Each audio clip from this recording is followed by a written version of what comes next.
For today, I'll show you how I'm starting my locks with the interlocking method. One of the key things that is challenging with this textured hair is creating a tangle at the bottom to start the lock.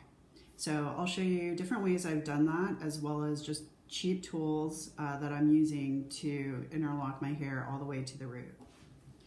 So this first method that I'm going to do requires absolutely no tools.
I think this is the fastest method. Using your fingers, you can get into a really good rhythm. The hair is not slipping at all as you turn it about. As long as you have a mirror in front of you, you can really get into a flow of getting your locks done at a faster rate.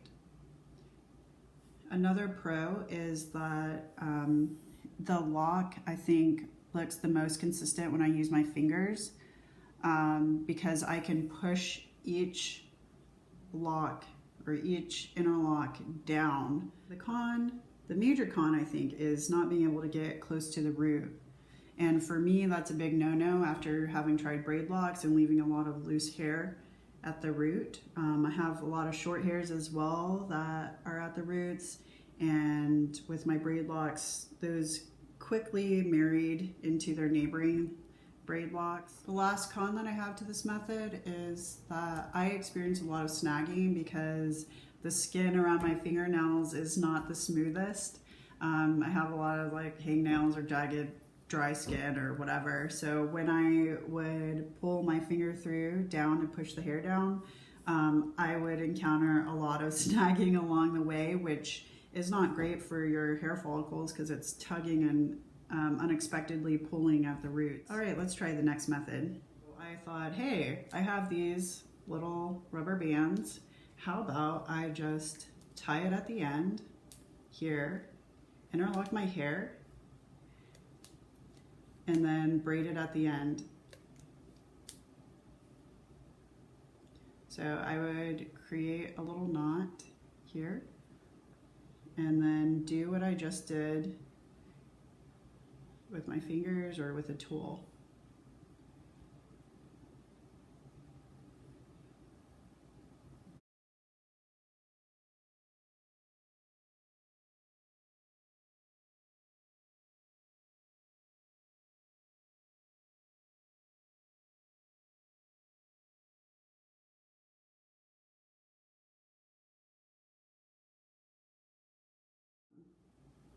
The pro is that things move really quickly when you can just slap on a rubber band, go, go, go. You don't have to sit there trying to make sure that a twist or a braid to start with is going to hold as you go up the lock.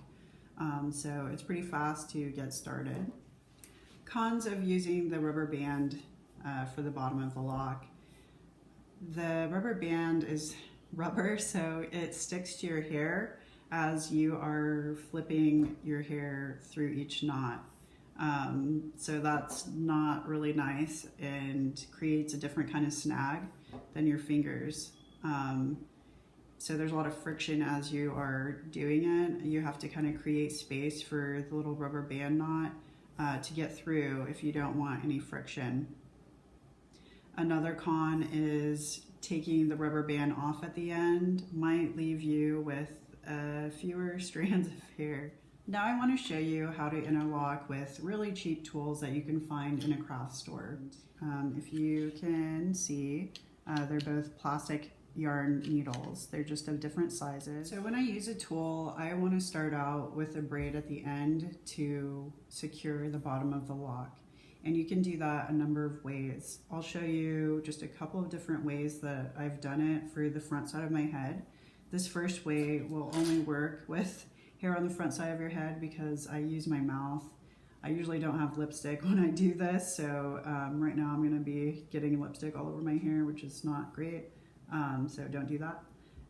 But this is what I did. I made up this method because I wanted to prevent like kind of lopsided hairs when I braid, and this seemed like a way to keep the hair on the straighter side and even.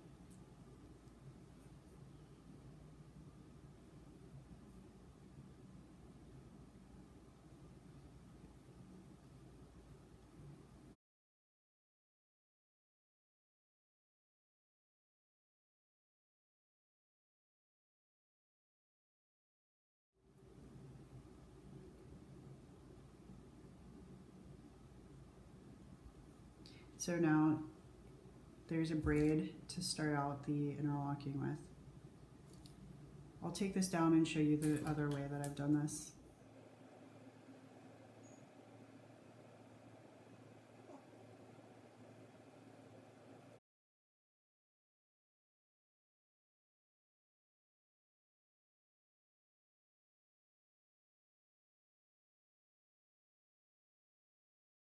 I will show you this first orange tool. As you can see, it's shorter, and I used this a lot of times with the short braid in order to start out the first part of my locks.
The first pro is that I think the parting through the middle of the lock goes a lot smoother than using your fingers.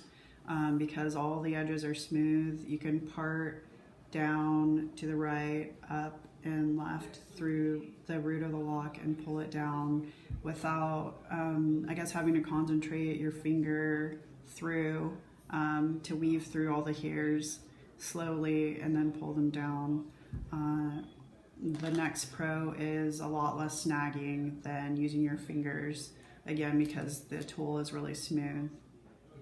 Another pro, which is really important, is that I can get really close to the root. As you can see, I couldn't get that close when using my fingers, so I'm going to have to use these tools to go back through these other two locks to get the rotation tighter to my scalp.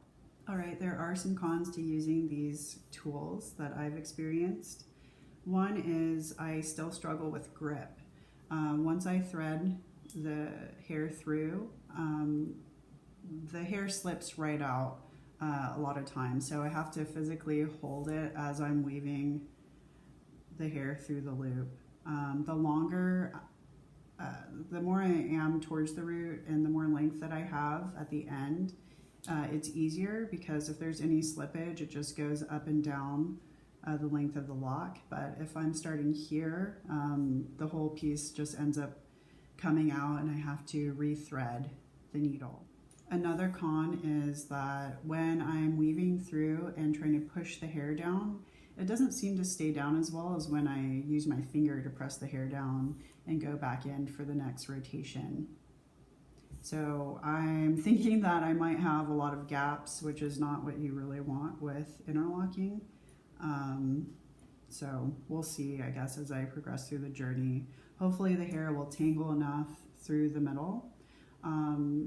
I did see one hole as I worked through my locks one time, and I weaved the hair through that hole a couple of times, different rotations to fill in that gap, and that seemed to work. Another tool that I tried was the latch hook. I already had this, so I didn't spend any extra money, but these are really affordable and available at your local beauty supply store. Mine, I know, was maybe just a few dollars.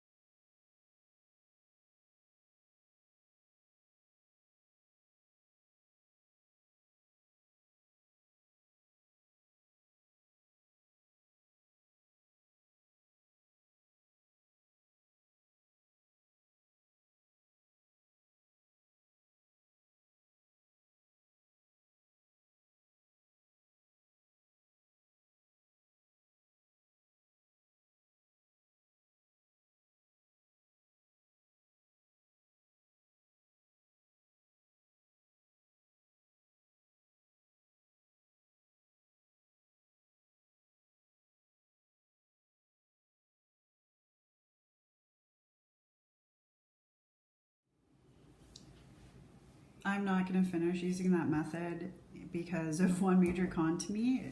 It is that it takes too long. Being particular about the direction and getting your hair into this little clasp and closing it and making sure it stays closed as you pull it through, and then rethreading every single time, it just adds up to be a lot of time wasted. Another con is that this little hook can get tangled quite easily if you don't have this closed when you're pulling it through, or even when you're trying to thread through and you miss and you're trying to take it back out to redo it. You can hook into your hair really quickly with this. I think the shape of it makes it a little more challenging to try to like stab it the right way, loop it, and things like that. So that slows you down a little bit.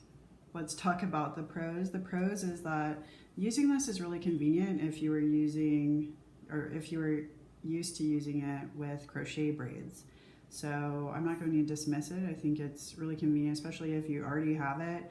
You can start your locks quite easily. It's also, I think, better when you are not up close to the roots and you have a shorter length to work with right here. It's easier to get the rotations in than a longer needle because you don't need this length to weave through. You can do it on really short hair. So the winning method for me is to braid the end of my hair to start with, and then use one of my yarn needles to interlock the majority of my hair. If you have another method that you'd like to share, please leave a comment. Otherwise, I hope you have a great day, and thanks so much for watching.